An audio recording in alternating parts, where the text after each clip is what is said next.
Hello friend, welcome to the second lecture of our Indian polity Laxmikanth. आज हम लोग जो है पहले पार्ट में पढ़ चुके थे कि हाँ हम लोग क्या क्या इस लेक्चर में कंप्लीट करेंगे। पूरा पॉलिटी में जितने भी चैप्टर हो गए लक्ष्मीकांत का हम लोग सब चीज़ अच्छे से कंप्लीट करेंगे और एक एक चैप्टर को एक एक आर्टिकल्स को हम लोग बहुत डिटेल से देखेंगे।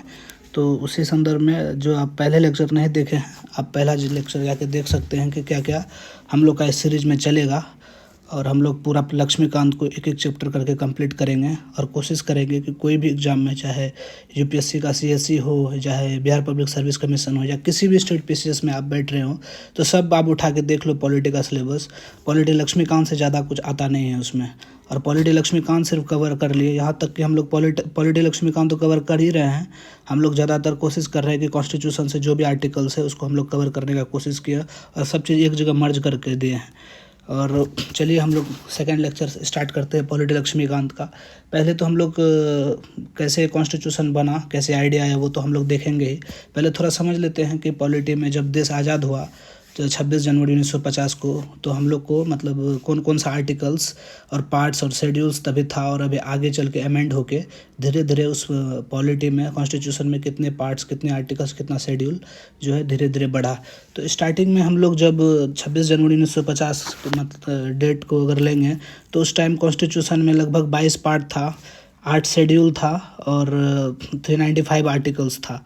और धीरे धीरे जो है 22 पार्ट बढ़ के 25 पार्ट हुआ, फिर 8 शेड्यूल भर के 12 शेड्यूल हुआ, और 395 आर्टिकल्स होके 470 आर्टिकल्स हुआ। तो आर्टिकल्स तो दिन ब दिन मतलब जब भी अमेंडमेंट्स वगैरह होता है, अमेंडमेंट क्या वो हम लोग पढ़ेंगे पार्लियामेंट के चैप्टर में, लेकिन जब भी अमेंडमेंट्स होता है तो आर्टिकल्स वगैरह तो बढ़ ही जाता है फ्रिक्वेंटली। लेकिन 12 शेड्यूल्स और 25 पार्ट आप लोग को ज़्यादा ध्यान में रखना है, क्योंकि पूछा जाता है एग्जाम में कि उस टाइम कितना आर्टिकल्स था 26 जनवरी 1950 में, when the date adoption of the constitutions. तो उस टाइम में 22 पार्ट, 8 शेड्यूल, 395 आर्टिकल्स था। तो ये डाटा ज़्यादा इंपॉर्टेंट है। और प्रेजेंटली में 25 पार्ट और 12 शेड्यूल, ये दोनों डाटा ज़्यादा इंपॉर्टेंट है बाकी सबके डाटा के। तो हम लोग धीरे धीरे देखेंगे कॉन्स्टिट्यूशन कैसे बना, फिर प्रेम्बल पढ़ेंगे, फिर पार्ट 1 to 4 पढ़ेंगे, फिर पार्ट 2 पढ़ेंगे सिटीजनशिप, फिर पार्ट 3 पढ़ेंगे हम लोग पार्ट 3 में फंडामेंटल राइट पढ़ेंगे, फिर पार्ट 4 में आपका डीपीएसपी पढ़ेंगे, फिर पार्ट 5 में जो है आपका फिर फंडामेंटल ड्यूटीज़ पढ़ेंगे। तो इसी तरीके से सारा पॉलिटी लक्ष्मीकांत को हम लोग कवर करेंगे। और ज़्यादातर क्वेश्चन हम लोग कोशिश करेंगे कि ज़्यादातर फैक्ट हम लोग कवर कर लें अपने लेक्चर्स में, और कुछ हल्का माइन्यूट फैक्ट होगा तो वो आपको हल्का फुल्का बुक पढ़ना ही होगा। झूठा दिलासा नहीं देंगे, आपको हल्का फुल्का बुक तो पढ़ना ही पड़ेगा, लेकिन ज़्यादा 90% काम आपका चल जाएगा। और प्रीलिम्स का कोई भी एग्ज़ाम में यहाँ से फैक्ट रहना ही रहना है।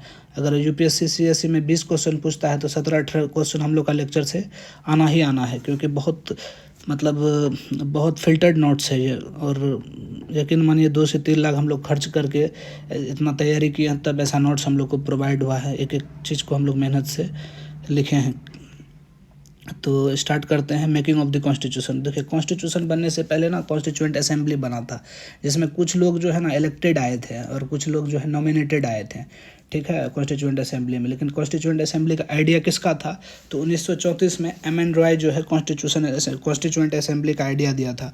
और जो इंडियन नेशनल कांग्रेस है, कॉन्स्टिट्यूएंट असेंबली का डिमांड जो है 1935 में मतलब रखा था कॉन्स्टिट्यूएंट असेंबली को। तो ध्यान रखना है, पूछा जाता है एग्जाम में कि कॉन्स्टिट्यूएंट असेंबली का आइडिया कौन दिया था, तो एम.एन. रॉय दिए थे 1934 में।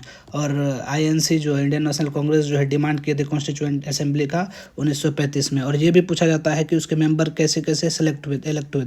तो कुछ इलेक्टेड थे, कुछ नॉमिनेटेड थे उसमें, ठीक है। तो इतना चीज़ हम लोग को कॉन्स्टिट्यूएंट असेंबली में ध्यान रखना है, क्योंकि बहुत सारे एग्जाम में ये क्वेश्चन रिपीट होता है।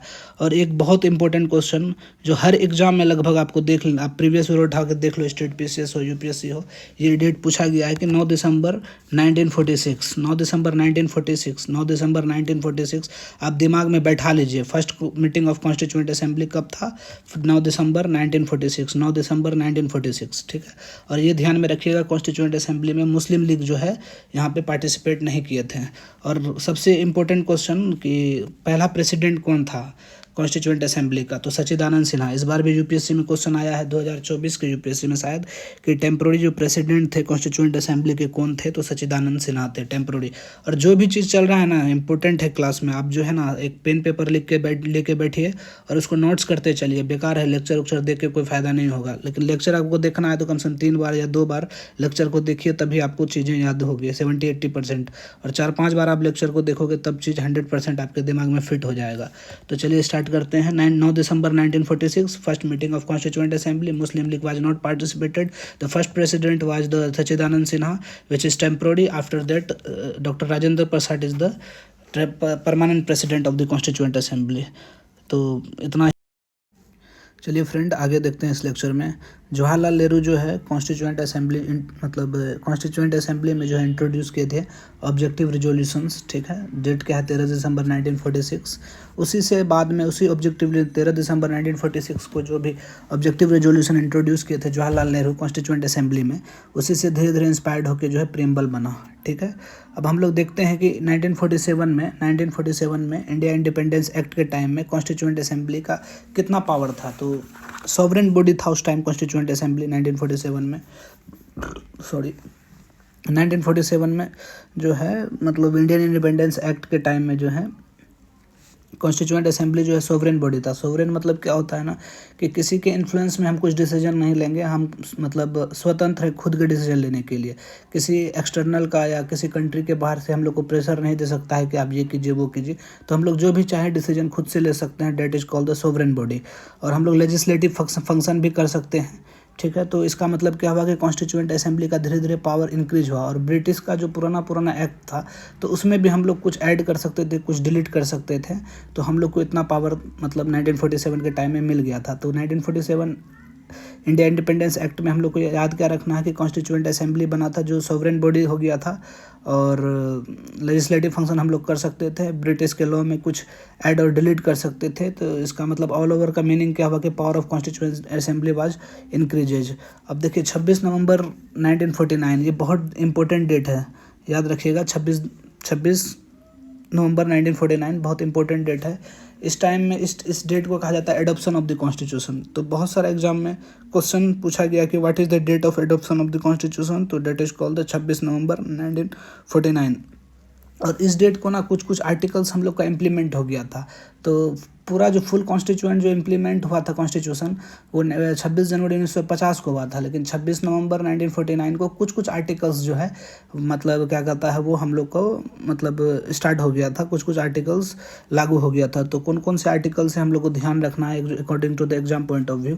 तो सिटीजनशिप का आर्टिकल्स आर्टिकल 5, 6, 7, 8, 9, आर्टिकल 5, 6, 7, 8, 9, आर्टिकल 5, 7, 8, 9 याद कर लीजिए लेक्चर के साथ ही। आर्टिकल 324, आर्टिकल 5, 6, 7, 8, 9, 324, आर्टिकल 6, 7, 5, 6, 7, 8, 9, आर्टिकल 324, ठीक है। और पार्लियामेंट में जो है पार्लियामेंट का कौन सा मतलब आर्टिकल्स इम्प्लीमेंट हुआ, तो 379, 380 और 388। और क्या कहता है शॉर्ट टाइटल का 394। और टेम्प्रोरी एंड ट्रांजिशनल प्रोविजन मतलब कि जिसको बदल भी सकते हैं, और टेम्प्रोरी भी था वो था आर्टिकल 60, आर्टिकल 366, आर्टिकल 367, आर्टिकल 391 और आर्टिकल 393। 60 फिर से सुनिए, temporary and transitional provision was the article 360, 366, 367, 391, 392 and 393। ये ध्यान रखिए कि कौन सा आर्टिकल जो है, पहले तो यह याद रखना है। इसमें कितना क्वेश्चन आएगा कि 26 नवंबर what is the date of adoption of the constitution is the 26 नवंबर 1949। और क्या कहता है इस टाइम में जो है कौन से आर्टिकल इम्प्लीमेंट्स हुए थे, तो article 5, article 6, article 7, article 8, article 9। Election जो है का कुछ आर्टिकल्स था आर्टिकल 324। पार्लियामेंट में कुछ आर्टिकल्स था 379, 380 और 388। Short titles 395। Temporary and transitional provisions article 60, 366, 367, 391, 392 और 393। तो बस इतना हम लोग को ध्यान में रखना है कि मतलब कौन से आर्टिकल इम्प्लीमेंट हुआ था। और इंडिया जो है क्या कहता है इस टाइम में सोवरेन बॉडी नहीं था 26 नवंबर 1949 को, लेकिन ब्रिटिश के अंडर था, ठीक है। और 26 नवंबर अब 1940 को जो है इंडिया का स्टेटस रिपब्लिक भी हो गया और सोवरेन भी हो गया। रिपब्लिक का मतलब क्या होता है ना कि जैसे मान लीजिए वहाँ पब्लिक पावर होल्ड करता है, डेट इज कॉल्ड रिपब्लिक। जैसे मान लीजिए हम लोग कोई भी चीज़ को इनडायरेक्टली इलेक्ट करते हैं, जैसे एमपी एमएलए को, फिर वो हमारा प्रेसिडेंट को चुनते हैं जिसको हम लोग स्टेट हेड बोलते हैं। तो इसका मतलब क्या हुआ, डेट इज़ द रिपब्लिक, मतलब कि public holds the maximum powers. Maximum power और नहीं, मतलब सब पावर पब्लिक के ही पास है। वो डायरेक्टली इलेक्ट करते हैं अपने रिप्रेजेंटेटिव को, एमपी को, एमएलए को, और वो जाके इलेक्ट करते हैं अपने प्रेसिडेंट को, डेट इज कॉल्ड रिपब्लिक। और सोवरेन का तो मतलब पता ही है कि हम अपना डिसीजन लेने के लिए स्वतंत्र है, कोई बाहरी प्रेशर नहीं है हम पे डिसीजन लेने के लिए, date is called the sovereign. तो 26 नवंबर 1949 को जो है इंडिया सोवरेन नहीं था, ब्रिटिश के अंडर था, लेकिन 26 जनवरी 1950 को जो है इंडिया रिपब्लिक था और सोवरेन था, दोनों था। तो चलिए इतना तक बहुत इम्पोर्टेंट था फ्रेंड। अब आगे जो है मतलब हम लोग देखेंगे कि major committee of constituent assembly कौन कौन थे। तो मतलब मेजर कमेटी में कौन कौन थे कॉन्स्टिट्यूएंट असेंबली। मेजर कमेटी देखते हैं कॉन्स्टिट्यूएंट असेंबली का, जो पंडित जवाहरलाल नेहरू को कौन कौन सा मतलब कौन सा कमेटी मिला था। तो यूनियन पावर कमेटी मिला था, यूनियन कॉन्स्टिट्यूशनल कमेटी मिला था और स्टेट कमेटी मिला था। ये बहुत सारे एग्जाम में पूछे गए हैं फ्रेंड कि कॉन्स्टिट्यूएंट असेंबली में मेजर कमेटी किसके किसके पास था और किन किन के पास जो है मतलब मेजर कमेटी था। तो ध्यान में रखिए, पंडित जवाहरलाल नेहरू को शॉर्ट याद रखिए, कॉन्स्टिट्यूशन, पावर, स्टेट। कॉन्स्टिट्यूशन मतलब union constitution committee, union power committee और यूनियन स्टेट कमेटी, इन तीनों का मतलब हेड थे पंडित जवाहरलाल नेहरू। अब आगे हम लोग देखते हैं कि बी आर अम्बेडकर जी को कौन कौन सा कमेटी। तो ड्राफ्टिंग कमेटी के जो है हेड थे आपका अम्बेडकर जी, बी आर अम्बेडकर जी जो ड्राफ्टिंग कमेटी के हेड थे। डॉक्टर राजेंद्र प्रसाद को 2 कमेटी मिला था, स्टीयरिंग कमेटी और रूल ऑफ प्रोसीजर कमेटी। तो ध्यान रखिए, जवाहरलाल नेहरू को क्या था, कॉन्स्टिट्यूशन पावर और क्या कहता है स्टेट कमेटी। पंडित जवाहरलाल नेहरू को हेड थे और B R Ambedkar ji drafting committee के हेड थे, और doctor Rajendra Prasad steering committee और rule of procedure committee, Sardar Patel provincial committee और J B Kripalani ji fundamental right committee. तो जितने इंपॉर्टेंट कमेटी थे कॉन्स्टिट्यूएंट असेंबली के हेड कौन थे, ये हम लोग को ध्यान में रखना है। तो फिर से एक बार रिपीट कर लीजिए, आपका Pandit Jawaharlal Nehru union power committee, union constitution committee, state committee के हेड थे। अम्बेडकर जी ड्राफ्टिंग कमेटी के हेड थे। Doctor Rajendra Prasad steering committee, rule of procedure committee के हेड थे। और सरदार पटेल जी जो है प्रोविंशियल कमेटी के हेड थे। और जेबी कृपलानी जी जो है फंडामेंटल राइट कमेटी के हेड थे।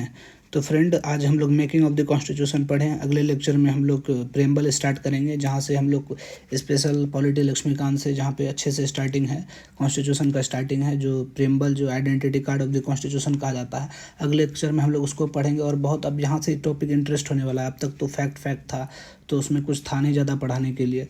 तो इतना आपको जितना फैक्ट बताया, लेकिन बहुत इंपॉर्टेंट फैक्ट था हर एक एग्जाम पॉइंट ऑफ व्यू से, चाहे आप स्टेट पीसीएस दे रहे हैं, चाहे आप यूपीएससी दे रहे हैं। लेकिन अब जो प्रियम्बल स्टार्ट करेंगे हम लोग, तो वहाँ से बहुत कॉन्सेप्चुअल है, वहाँ पे आपको समझना होगा अच्छे से और ध्यान में भी रखना होगा। और अभी तक जितना फैक्ट था हम लोग कवर किए।